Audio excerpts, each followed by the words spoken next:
여러분 안녕하세요. 인문학박람회를 운영하는 문학평론가 오은기입니다. 오늘은 사랑시를 읽으며 인문학적 성찰을 하는 시간으로 최강임의 이름 뒤에 숨은 것들을 살펴보도록 하겠습니다.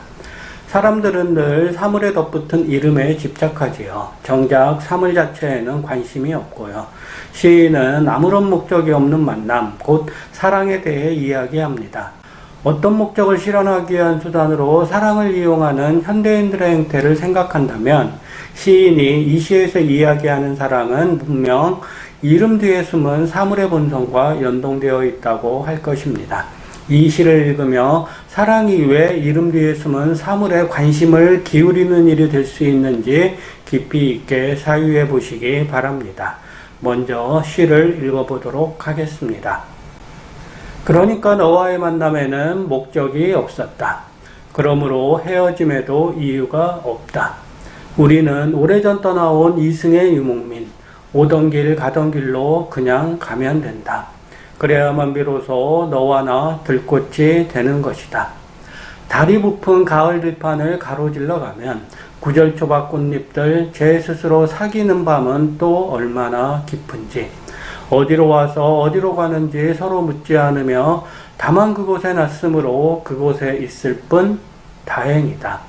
내가 한 계절 끝머리에 핀 꽃이었다면 너 또한 그 모퉁이에 핀 꽃이었거늘. 그러므로 제목 없음은 다행한 일이다. 사람만이 제목을 붙이고 제목을 쓰고 죽음 직전까지 제목 안에서 필사적이다. 꽃은 달이 기우는 이유를 묻지 않고 달은 꽃이 지는 뜻을 헤아리지 않는다. 만약 인간의 제목들처럼 집요하였더라면 지금쯤 이 밤이 휘영청 서러운 까닭을 알겠는가. 꽃대국마다 꽃 피고 꽃 지고 수런수런 밤을 건너는 지금. 최강임은 이름 뒤에 숨은 것들을 이야기합니다. 이름이라는 말을 먼저 생각해 보세요. 이름은 언어입니다. 언어가 없으면 이름 또한 있을 수 없습니다. 이름이란 그러므로 인간이 사용하는 언어에서 나옵니다. 인간은 왜 사물에 이름을 부여하는 것일까요? 의미로 사물을 규제하기 위해서입니다. 이름은 사물을 규제하는 언어입니다. 언어 바깥으로 나아가려는 사물의 의지를 인간은 언어로 통제합니다. 인간은 언어를 통해 사물을 만난다는 말입니다. 당연히 언어로 이루어지는 만남은 일방적으로 펼쳐질 수밖에 없습니다. 시인이 이름, 언어 뒤에 숨은 것들에 주목하는 까닭은 무엇보다 이 지점에서 찾아야 하겠습니다. 그러니까 너와의 만남에는 목적이 없었다라는 진술로 시작하는 이 시에서 시인은 목적 없는 만남을 시 전면에 내세우고 있습니다. 목적이 없는 만남은 헤어짐에도 이유가 없는 만남과 다르지 않습니다. 오다 가다 만났으니 헤어질 때도 오던 길 가던 길로 그냥 가면 됩니다. 목적과 이유가 없는 만남은 따라서 서로에게 집착하지 않는 만남을 의미합니다. 꽃이 필 때가 되면 꽃이 피고 꽃이 질 때가 되면 꽃이 집니다. 자연이라는 말로 표현해도 좋습니다. 자연스럽게 만나 자연스럽게 헤어지는 이 목적 없는 만남에 비한다면 사람들이 그리는 만남은 구질구질합니다. 사람이 제목을 붙이고 제목을 쓰고 죽음 직전까지 제목 안에서 필사적입니다. 필사적이라는 식구에 드러나는 바 그대로 사람들의 만남은 집착과 같습니다. 사람만이 상대에게 집착을 붙이고 집착을 쓰고 죽음 직전까지 집착 안에서 필사적입니다. 집착 속에서 사람들은 만남의 의미를 찾습니다. 만나는 상대를 그냥 그대로 놔두는 법이 없습니다. 필사적인 만큼 집요하게 상대를 제목, 의미 속에 가두려고 합니다. 만나는 순간 의미를 찾는 사람들은 헤어질 때에도 온갖 제목들을 갖다 붙입니다. 이름을 부여잡은 채 상대가 내보이는 몸짓들을 하나하나 분석하고 해석합니다. 사랑에서 헤어진다는 쓸데없는 말로 상대를 의미의 수렁에 빠뜨려 버립니다. 수많은 말 의미들이 입 밖으로 튀어나오지만 정작 거기에는 아무것도 없습니다. 필사적으로 무언가를 이야기했는데 그 결말이 아무것도 없는 상태라니요. 최강임은 구절초밥 꽃잎들 제 스스로 사귀는 밤을 이야기하고 있습니다. 시간이 되면 피고 시간이 흐르면 지는 들꽃은 다만 그곳에서 났으므로 그곳에 있을 뿐입니다. 그곳에서 났으니 어디로 와서 어디로 가는지 물을 필요가 없습니다. 필 시간이 되면 피었다가 질 시간이 되면 지는 게 들꽃이 펼쳐내는 생리이고 사랑입니다. 그리하여 들꽃이 피고 지는 일에는 제목이 있을 수 없습니다. 제목은 의미를 좋아하는 사람들이 사물에 붙이는 구속의 표징입니다. 피어야 할 시간에 지는 들꽃이라면 모를까? 자연에 순응하는 들꽃을 이러한 제목으로 구속할 수는 없습니다. 들꽃은 피어날 때가 아니면 제 스스로 사귀는 밤을 보냅니다.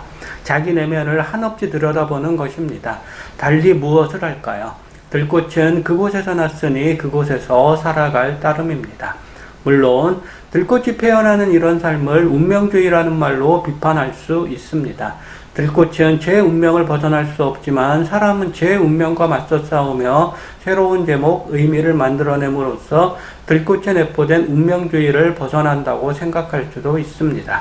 하지만 운명주의라는 말은 운명의 바깥을 사유하는 사람들이 지어낸 제목 가운데 하나일 뿐입니다. 실제로 들꽃은 운명에 빠져 사는 게 아니라 그 운명과 함께 스스로 길을 열어가기 때문입니다. 오래전 떠나온 이승의 유목민은 이렇게 스스로 제 운명을 여는 들꽃으로 부활합니다.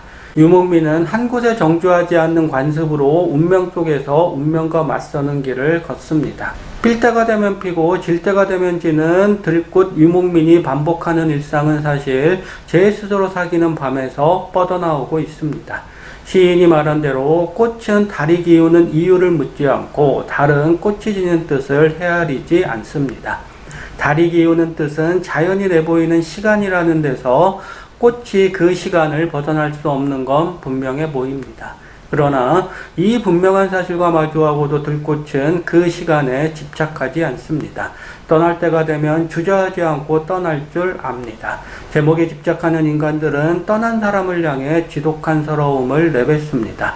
떠날 때에 의미를 부여하기 때문입니다. 들꽃이라고 이 서러움을 모르는 게 아닙니다. 시간을 벗어나지 못하고 사는 일 자체에 이미 서러움이 담겨 있지 않은가요?